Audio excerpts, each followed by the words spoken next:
Hello everybody, welcome to another video of random JS concepts। और इस video के अंदर हम सीखने वाले हैं ऑप्शनल चेनिंग। तो ऑप्शनल चेनिंग का जो कॉन्सेप्ट है वो ES11 ECMAScript 2020 में इंट्रोड्यूस किया गया था। और इसको समझने के लिए सबसे पहले हमें एक प्रॉब्लम को समझना होगा। तो इसके लिए हमें क्या है कि हमारे पास जैसे मैंने यहाँ पर दो ऑब्जेक्ट्स बना रखे हैं, एक पर्सन नाम का, एक मूवी नाम का ऑब्जेक्ट है। अब मैं यहाँ पे क्या करता हूँ, मैं यहाँ पर आता हूँ और मैं कहता हूँ console.log और मैं कहता हूँ person.name। ठीक है, तो यहाँ पर मुझे एक एरर नहीं मिलेगा, बट यहाँ पे मुझे मिलेगा अनडिफाइंड बेसिकली, बिकॉज इस तरह की कोई प्रॉपर्टी पर्सन नाम के ऑब्जेक्ट पे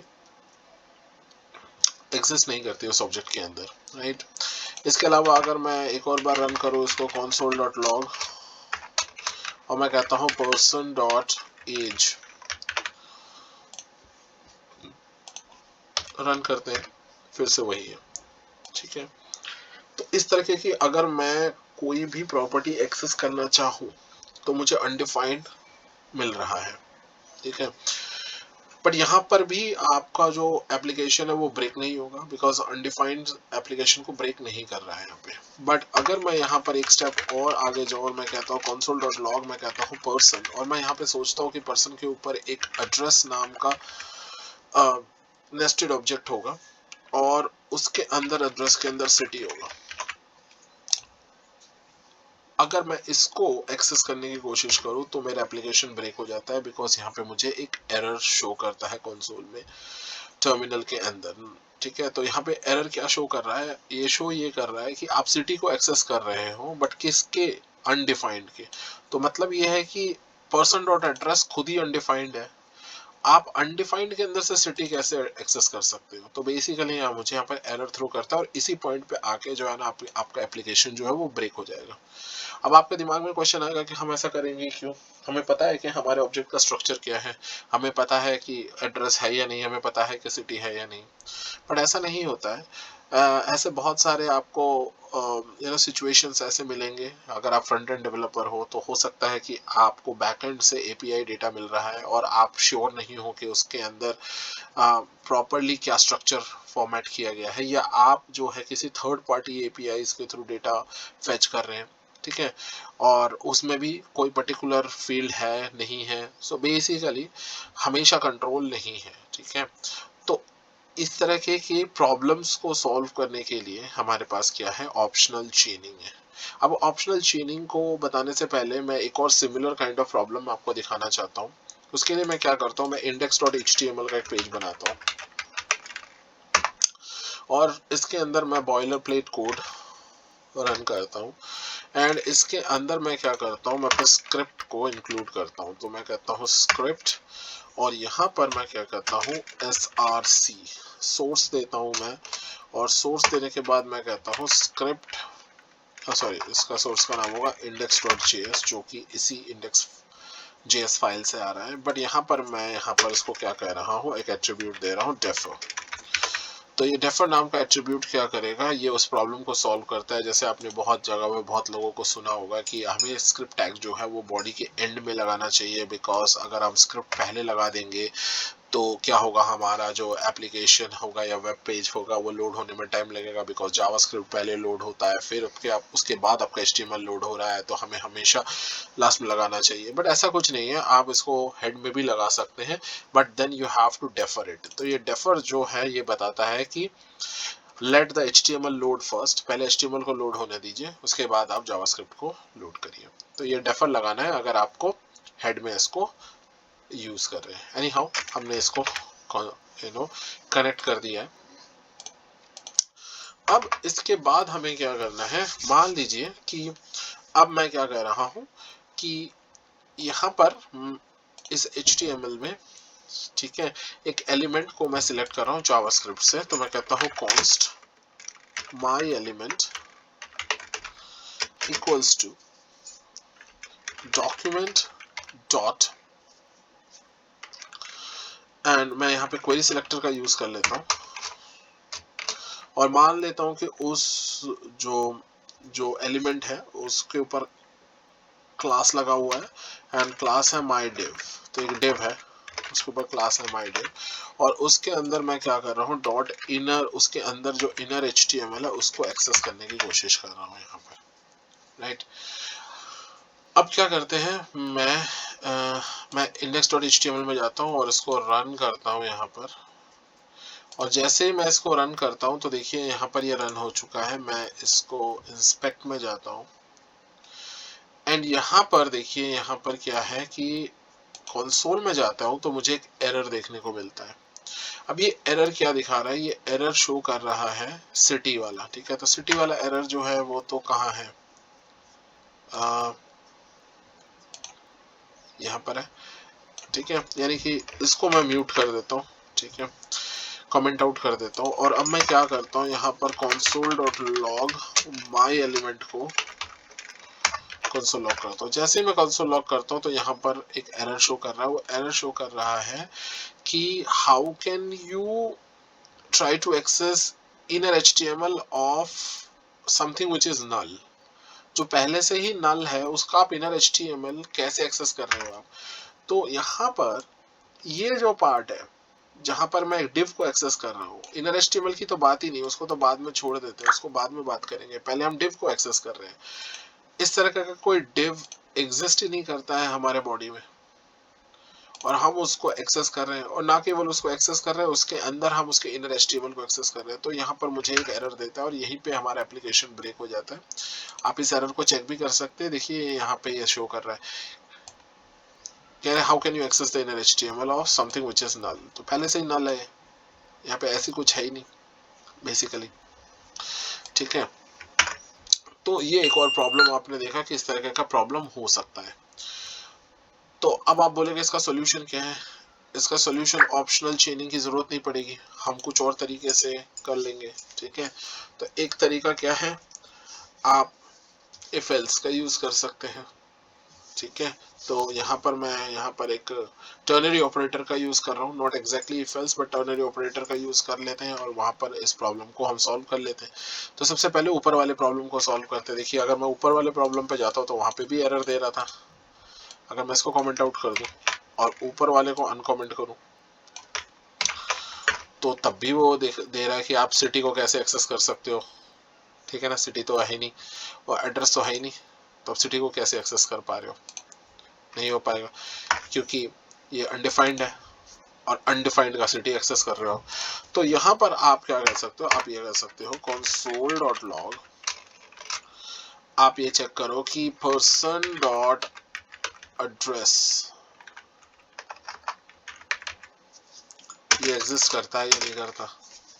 अगर ये एग्जिस्ट करता है तो आप करो person.address.city कर लो, एल्स आप बोलो अनडिफाइंड या सिटी, लेट्स से आप बोलो कि एड्रेस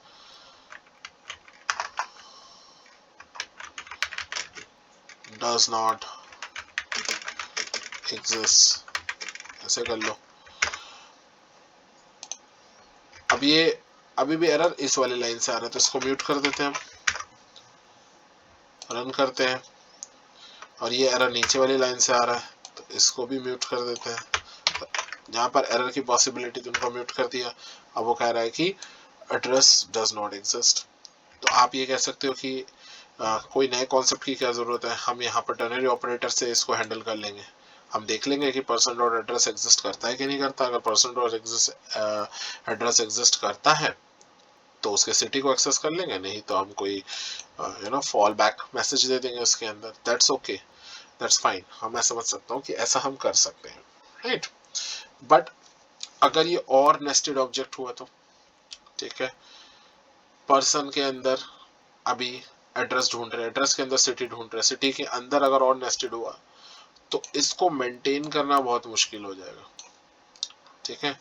अभी एक एग्जांपल से अभी हम इसको समझेंगे भी, ठीक है, थोड़ी देर में कि ये मेंटेनेबल कोड नहीं है, इसमें बहुत ज़्यादा कंफ्यूजन होगा। और दूसरी चीज़ क्या है, यहाँ पर रेपिटेशन भी हो रहा है। आप देख सकते हैं पर्सन डॉट एड्रेस और पर्सन डॉट एड्रेस 2 बार इसमें रिपीट हो रहा है।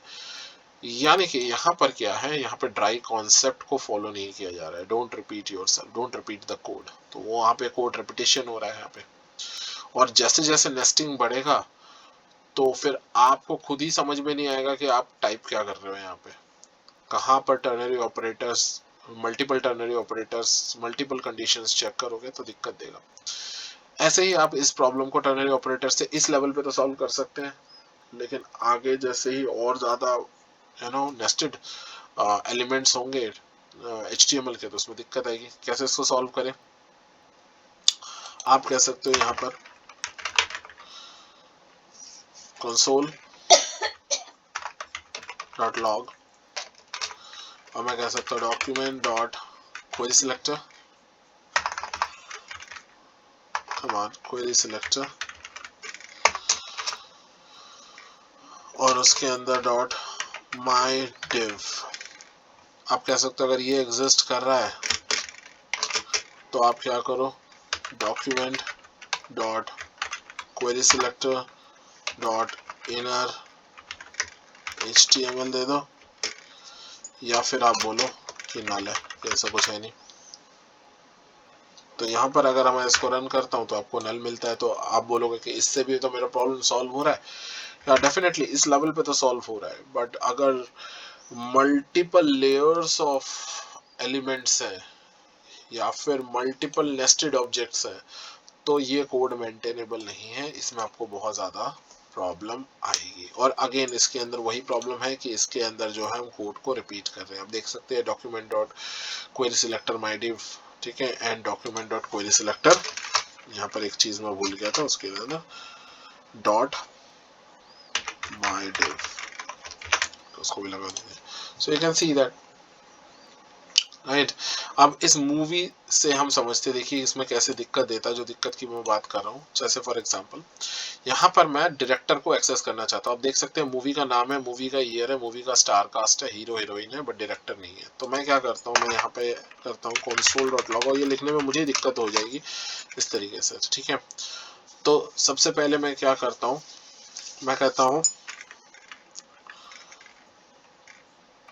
मूवी, ठीक है। अगर मूवी एग्जिस्ट करता है तो डू समथिंग एल्स, आप बोल सकते हो मूवी डज नॉट एग्जिस्ट, ठीक है। अब मान लो यहाँ पे मूवी आ रहा है, ठीक है, तो हम क्या करेंगे, मूवी डॉट स्टार कास्ट, अगर वो एग्जिस्ट करता है तो डू समथिंग एल्स, आप बोल सकते हो star cast does not exist. और अगर स्टार कास्ट एग्जिस्ट करता है तो मैं कहता हूँ movie dot star cast dot director, अगर वो एग्जिस्ट करता है तो हम कहेंगे डू समथिंग एल्स, आप बोलोगे the director does not exist. और अगर डायरेक्टर एग्जिस्ट करता है तो डायरेक्टर का नाम ले लो, तो हम क्या होगा, movie dot star cast dot उसी डायरेक्टर को वापस कर दो।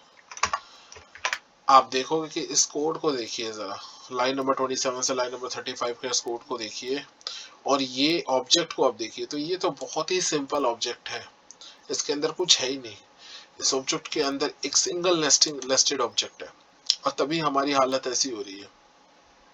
अगर ये 2-4 लेवल डीप होता, नेस्टिंग होती, ऑब्जेक्ट्स के अंदर ऑब्जेक्ट्स होता, फिर तो आप इस कोड को मेंटेन तो छोड़िए, आप लिखने में भी दिक्कत हो जाएगी आपको, ठीक है। तो ये एक प्रॉब्लम है, और इसमें वही बात है कि इसमें देखिए कि कितना ज्यादा रेपिटेशन हो रहा है, movie movie movie movie, star का स्टार का स्टार का स्टार का, डायरेक्टर डायरेक्टर, तो रेपिटेशन बहुत ज्यादा है। तो एक तरीका क्या है, ये टर्नरी ऑपरेटर जो है ये काम को कर तो रहा है, but this code is not maintainable, this code is not writable also to a certain extent, ठीक है। तो दूसरा तरीका क्या है, दूसरा तरीका है डबल एंड परसेंट ऑपरेटर। तो उसको हम यूज कर सकते हैं। तो हम कैसे करेंगे, देखिए पहले ऊपर वाले ऑब्जेक्ट से स्टार्ट करते हैं। हम कहते हैं console.log और मैं कहता हूँ यहाँ पे अगर पर्सन एग्जिस्ट करता है तो पर्सन डॉट नेम, तो ये नाम को हम यहाँ पे कर रहे हैं, राइट। तो अगर मेरे पास कोई एरर नहीं है देखने के लिए, let me stop it and let me show you. Yup, if I don't have an error over here, ठीक है, तो मुझे अनडिफाइंड मिल रहा है लाइन नंबर 38 से। दिस इज लाइन नंबर 38, ठीक है। और इसी को मैं क्या कर सकता हूँ, मैं कह सकता हूँ console.log पर्सन, पहले पर्सन को करो, फिर आप क्या करो पर्सन डॉट एड्रेस, अगर वो मिल जाता है तो फिर आप करो person dot address dot city. तो कई लोग इसको इस तरीके से सॉल्व करना चाहेंगे और देखिए यहाँ पे अनडिफाइंड आ रहा है, कोड आपका ब्रेक नहीं हो रहा है, बट देन अगेन इसमें रेपिटेशन देखिए कितनी ज्यादा है, ठीक है। तो हमें कोड को कम करना है और ये ज्यादा एलिगेंट तरीका भी नहीं है लिखने का, ठीक है, इजी तरीका नहीं है। तो इसके लिए हम क्या कर सकते हैं, इसके लिए हम यूज कर सकते हैं ऑप्शनल चेनिंग। तो इसका सॉल्यूशन क्या है, ऑप्शनल चेनिंग।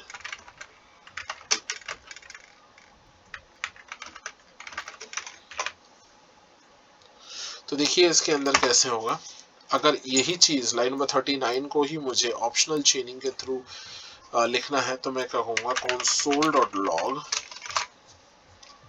और मैं क्या कहूंगा, मैं कहूंगा person and then question mark dot, ये ऑप्शनल चेनिंग का सिंटेक्स है, ठीक है, क्वेश्चन मार्क डॉट। अगर पर्सन एग्जिस्ट करता है तो एड्रेस दे दो भाई,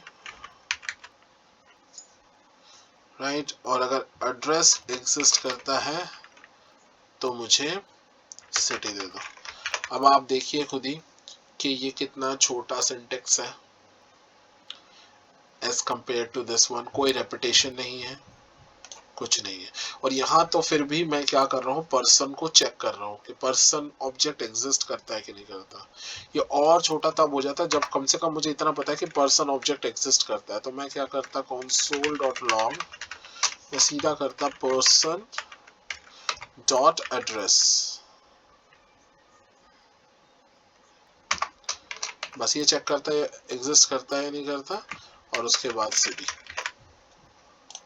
तो यहाँ पे दो ऑप्शनल चेनिंग लगाए हैं, वो इसलिए चेक करने के लिए कि पर्सन नाम का ऑब्जेक्ट एग्जिस्ट करता है कि नहीं करता। अगर मुझे इतना पता है कि पर्सन नाम के ऑब्जेक्ट का स्ट्रक्चर नहीं पता बट वो ऑब्जेक्ट एग्जिस्ट करता है, ठीक है, वो वेरिएबल एग्जिस्ट कर रहा है, तो फिर और छोटा हो जाएगा इसके अंदर, और आसान हो जाएगा इसको लिखना, राइट। तो आप देख सकते हैं कि ऑप्शनल चेनिंग से हमें कोड कितना कम लिखना पड़ रहा है और इसके अलावा जो है कोड कितना आसानी से रीडेबल है, रेपिटेशन नहीं है इस कोड के अंदर।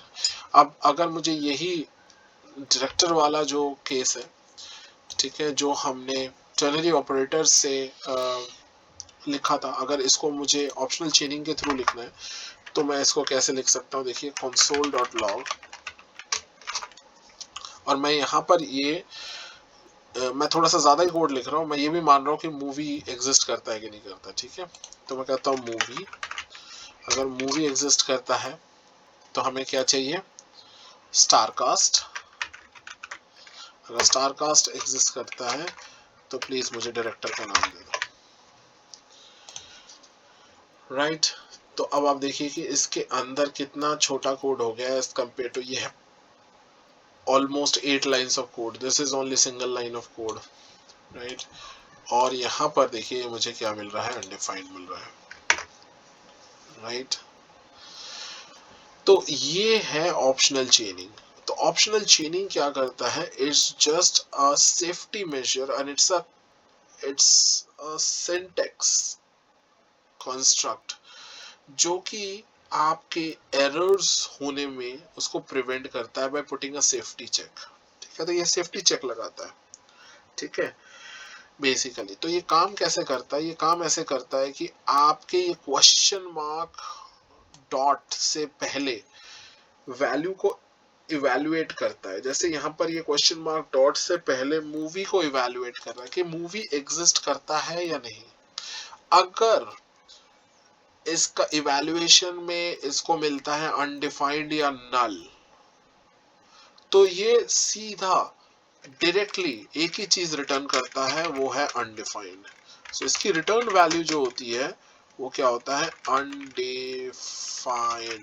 वो कब होता है, वो तब होता है जब क्वेश्चन मार्क एंड डॉट के लेफ्ट हैंड साइड इवैल्यूएशन में हमें क्या मिले, हमें या तो नल मिले या फिर अनडिफाइंड मिले। यानी कि ये एरर देता ही नहीं है। अगर आप इसमें करेंगे तो there would be no error. ठीक है, फेटल एरर से आप बच जाएंगे, आपका एप्लीकेशन क्रैश नहीं होगा।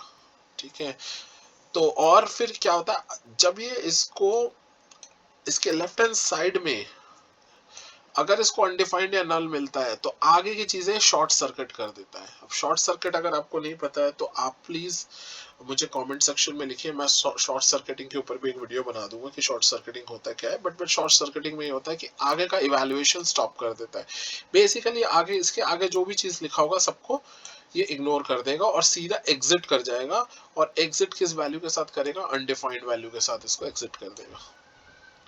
बट जब तक इसको अनडिफाइंड या नल नहीं मिलता है तब तक ये आगे चलता रहेगा। जैसे मूवी है तो क्या इसको मूवी पे अनडिफाइंड या नल मिलेगा, नहीं मिलेगा, तो ये आगे इवैल्यूएट करेगा स्टार कास्ट को। क्या स्टार कास्ट को अनडिफाइंड या नल मिलेगा, जो नहीं मिलेगा क्योंकि स्टार कास्ट नाम का ऑब्जेक्ट एग्जिस्ट करता है। फिर आता है डायरेक्टर, डायरेक्टर में क्या इसको अनडिफाइंड या नल मिलेगा, तो इसको मिलेगा अनडिफाइंड होगा। तो सीधा ही यहाँ पर ऑब्वियसली लास्ट स्टेप था, पर इसके अगर कुछ होता तो एग्जिट कर देता और इसके लिए इसको क्या रिटर्न करता, अनडिफाइंड। और यही लाइन नंबर 45 से मुझे यहाँ पे मिल रहा है, लाइन नंबर 45 में मुझे अनडिफाइंड मिल रहा है यहाँ पे। वो क्यों, क्योंकि डायरेक्टर जो है वो अनडिफाइंड हो गया है। ठीक है, तो बेसिकली ये है यहाँ पर। ठीक है, इसके अलावा अगर मुझे ये HTML एलिमेंट को एक्सेस करना होता तो उसको मैं कैसे एक्सेस करता, उसको कुछ इस तरीके से एक्सेस करता मैं। कहाँ गया मेरा, यहाँ पर। तो हम क्या कर रहे हैं, एक एलिमेंट को एक्सेस कर रहे हैं, क्वेरी सिलेक्टर माय डिव, और उसके इनर HTML को हम यहाँ पे गेट करने की कोशिश कर रहे हैं। ठीक है, ठीक है, तो यहाँ पर क्या होगा कि मैं console.log करूंगा और यहाँ पर मैं क्या कहूँगा, document dot query selector dot my div। ठीक है, और इसके बाद मैं क्या करूंगा, ऑप्शनल चेनिंग का यूज करूंगा। अगर ये मुझे मिलता है तो प्लीज मुझे इसका इनर HTML दे दो, अदरवाइज मुझे बस ये यहाँ तक है, अदरवाइज में भी कुछ नहीं चाहिए, खत्म है। ठीक है, डॉक्यूमेंट डॉट क्वेरी सिलेक्टर और फिर इनर HTML दे दो। अब क्या होगा, इसको माय डिव नाम का एलिमेंट मिलेगा नहीं तो आगे का इवैल्यूएशन करेगा ही नहीं इनर HTML का, ये सीधा ही क्या रिटर्न कर देगा, अनडिफाइंड रिटर्न कर देगा। तो ये लाइन नंबर 47 से मुझे क्या मिलना चाहिए, अनडिफाइंड मिलना चाहिए, जो कि यहाँ पे मुझे मिल रहा है। तो आप देख सकते हो कि किस तरीके से ये कितना यूजफुल है ऑप्शनल चेनिंग के लिए। तो ये अननेसेसरी एरर्स को रोकता है। बट एक चीज इसके अंदर ये है कि ये बहुत ज्यादा हैवी लेवल पे यूज नहीं करना चाहिए। ठीक है ना, हैवी लेवल पे अगर आप इसको यूज करोगे तो ये क्या कर रहा है, बेसिकली ये कर क्या रहा है, ये एरर्स को म्यूट कर रहा है। ठीक है ना, इसका यूज सिर्फ उतना ही करना चाहिए जहां तक कि एक सेंस बनाता है। ठीक है ना, लेकिन अगर आप एक्सेस इसको यूज करोगे तो आपके एप्लीकेशन में एरर्स आएगा ही नहीं, कोई एरर थ्रो करेगा ही नहीं। हाँ, कंसोल में अनडिफाइंड होगा वो भी आप चेक कर सकते हैं, बट बेसिकली कोई नॉर्मल वे में इंस्पेक्ट एलिमेंट वगैरह ना करे तो एरर शो नहीं करेगा, एप्लीकेशन आपका ब्रेक नहीं होगा। और फिर बहुत सारे एरर्स जो है वो म्यूट हो जाएंगे आपके, और उसके बाद उसको डीबग करना और ज्यादा मुश्किल होगा। तो क्या करें, इसलिए इसको यूज बहुत ही सेंसिबली हमें करना पड़ेगा।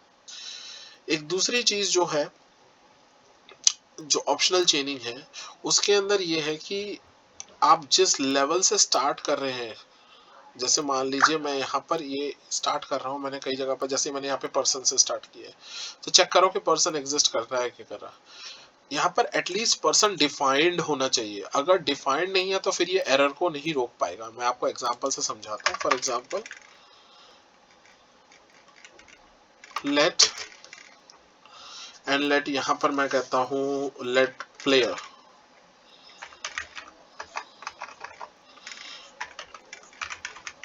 क्या कर रहा हूँ मैं, प्लेयर। अब यहाँ पर जो है ना, प्लेयर को मैं डिफाइन कर रहा हूँ, ठीक है ना, इट्स एन एम्प्टी ऑब्जेक्ट। इसके ऊपर मैं ऑप्शनल चेनिंग कर सकता हूँ।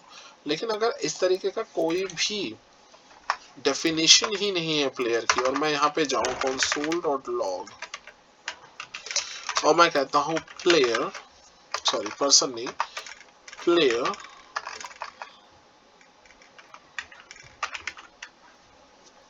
ऑप्शनल चेन, एंड मैं कहता हूँ भाई उसका नाम दे दो मुझे, अगर प्लेयर एग्जिस्ट करता है तो उसका नाम दे दो। तो यहाँ पर क्या होगा, यहाँ पर ये एरर को म्यूट नहीं कर पाएगा, ठीक है। और जैसे ही मैं यहाँ पर जाता हूँ तो देखिए यहाँ पर ये एरर जो है ये म्यूट नहीं कर पाया। इसके अंदर क्या हुआ, एक एरर आ रहा है। तो इसका बेसिकली आपको ये समझना होगा कि यहाँ पर आपका वो जहाँ से आप ऑप्शनल चेनिंग लेफ्ट हैंड साइड में, वो एटलीस्ट डिफाइंड होना चाहिए, वो वेरिएबल डिफाइंड होना चाहिए, ठीक है ना। दूसरी चीज ये आपको समझना होगा कि जो ऑप्शनल चेनिंग है, it works only on objects, ठीक है। तो ये ऑब्जेक्ट्स पे काम करता है, ठीक है। तो यहाँ पर ये हो गया। अब कुछ और चीजें मैं आपको ऑप्शनल चेनिंग के बारे में बताता हूँ। जैसे फॉर एग्जांपल, अगर मैं यहाँ पर एक ऑब्जेक्ट बना रहा हूँ और उस ऑब्जेक्ट का नाम है गेम या स्पोर्ट, और उसका नाम दे रहा हूँ मैं cricket, CRICK, oh sorry, name देना है ना, क्रिकेट, ठीक है। अब मैं क्या कहता हूँ, मैं यहाँ पे जाता हूँ, मैं console.log में जाता हूँ और मैं कहता हूँ कि चेक करो स्पोर्ट एग्जिस्ट करता है कि नहीं करता थ्रू ऑप्शनल चेनिंग, एंड फिर उसका नेम मुझे वापस करो, ठीक है। तो यहाँ पर मैं क्या कर रहा हूँ, एक प्रॉपर्टी को रीड करने की कोशिश कर रहा हूँ, रीडिंग अ प्रॉपर्टी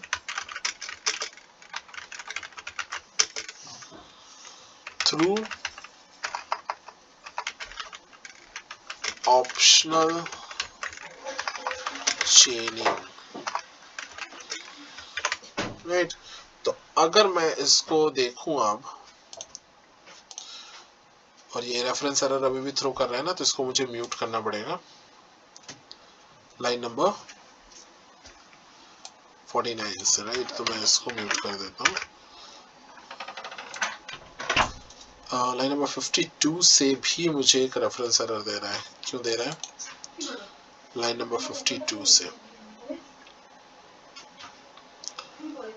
ओके। और यहाँ पर देखते हैं कि क्या, ओके, रेफरेंस एरर इसलिए दे रहा है क्योंकि मैंने यहाँ पर इसको स्ट्रिंग नहीं किया था नेम को, ठीक है। अब देखते हैं यहाँ पे मुझे क्या देना चाहिए, क्रिकेट देना चाहिए, ठीक है। तो इसे कहते हैं हम reading a property through optional चेनिंग, ठीक है। इसके अलावा अगर इसके अंदर फॉर एग्जांपल कंट्री, कौन से कंट्री में स्टार्ट हुआ था, तो कहते हैं कि इसे इंग्लैंड में स्टार्ट हुआ था, फाइन। या ओरिजिन, इसको ओरिजिन कर देते हैं तो बेहतर रहेगा, ओरिजिन इंग्लैंड, राइट। इसके अलावा हम क्या कर सकते हैं, डिलीट भी कर सकते हैं, deleting a property through optional चेनिंग। तो हम क्या कर सकते हैं, डिलीट, कीवर्ड का यूज करेंगे, रिजर्व कीवर्ड है डिलीट, और उसके अंदर हम क्या करेंगे, स्पोर्ट को लेंगे, उसके ऊपर ऑप्शनल चेनिंग लगाएंगे और फिर हम क्या करेंगे, ओरिजिन।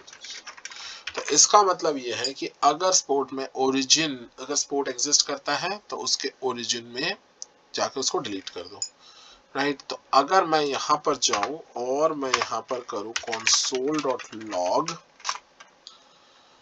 और स्पोर्ट को करूं लॉग अब, तो मुझे क्या मिलेगा, सिर्फ क्रिकेट मिलेगा, ठीक है। उसका ओरिजिन नहीं मिलेगा क्योंकि हमने उसे एक्सेस किया थ्रू ऑप्शनल चेनिंग और डिलीट कर दिया। तो आप डिलीट कर सकते हो ऑप्शनल चेनिंग का यूज करके, आप रीड कर सकते हो ऑप्शनल चेनिंग का यूज करके, बट आप राइट या एडिट नहीं कर सकते ऑप्शनल चेनिंग का यूज करके। तो अगर मैं राइट करने की कोशिश करूं, राइट थ्रू ऑप्शनल चेनिंग, ऐसा करने की कोशिश करूं, तो मैं कहता हूं कि sport, go ahead and check that. और अगर स्पोर्ट मिलता है तो मुझे यहाँ पर चाहिए, लेट्स से प्लेयर, स्पोर्ट का एक प्लेयर, कोई भी एक प्लेयर ले लेते हैं, and then let's say MS Dhoni, right. और फिर मैं क्या करता हूँ, मैं यहाँ पर console.log करके उस स्पोर्ट को दोबारा से प्रिंट करते हैं। तो ये पॉसिबल नहीं है, इट्स नॉट पॉसिबल, आप देख सकते हैं। तो आप राइट नहीं कर पाएंगे, you won't be able to write. You can read, you can delete, but you won't be able to write, right? तो ये था आपका पूरा स्टोरी ऑप्शनल चेनिंग के ऊपर, ठीक है। मैंने आपको बताया कि ऑप्शनल चेनिंग क्या होता है, ठीक है, कैसे उसको यूज करते हैं, क्या उसके ऑल्टरनेटिव्स हैं और कैसे ऑप्शनल चेनिंग बेटर है। मैंने आपको ये भी बताया कि किस तरीके से ऑप्शनल चेनिंग का ओवर यूज भी नहीं करना चाहिए, right. All these things makes optional चेनिंग a great choice, ठीक है। आपको, आपने अगर पहले कभी ट्राई नहीं किया तो आपको ट्राई करना चाहिए ऑप्शनल चेनिंग, ठीक है। बट ध्यान रहे कि ओवर यूज नहीं करना है, otherwise it will mute all your errors and then फिर डीबगिंग में ज्यादा टाइम लगेगा। तो आपको बहुत ही सोच समझ के ऑप्शनल चेनिंग का यूज करना चाहिए। और अगर आप उसको, आपको समझ में आ गए किस तरीके से यूज करते हैं, तो आप कभी भी इस तरीके से n%, डबल n% का यूज करके या फिर टर्नरी का यूज करके जो आप करते थे वो करना बंद कर दोगे, because optional chaining is really really fast, it's really really short, it's easy to understand, easy to read, ठीक है, एंड इट इज मॉडर्न, ठीक है। Well, thank you for watching. अगर आपको ये वीडियो पसंद आया और आपको कुछ इन्फॉर्मेशन मिला, सीखने को मिला, तो प्लीज़ आप इस वीडियो को लाइक करें, दूसरों के साथ शेयर करें एंड चैनल को सब्सक्राइब करें। और अगर आप कोई चाहते हैं कि किसी पर्टिकुलर रैंडम टॉपिक पे, कॉन्सेप्ट पे कोई वीडियो बनाया जाए, तो प्लीज़ उसको कमेंट में ज़रूर मेंशन करें। Thank you so much for watching and see you in the next class.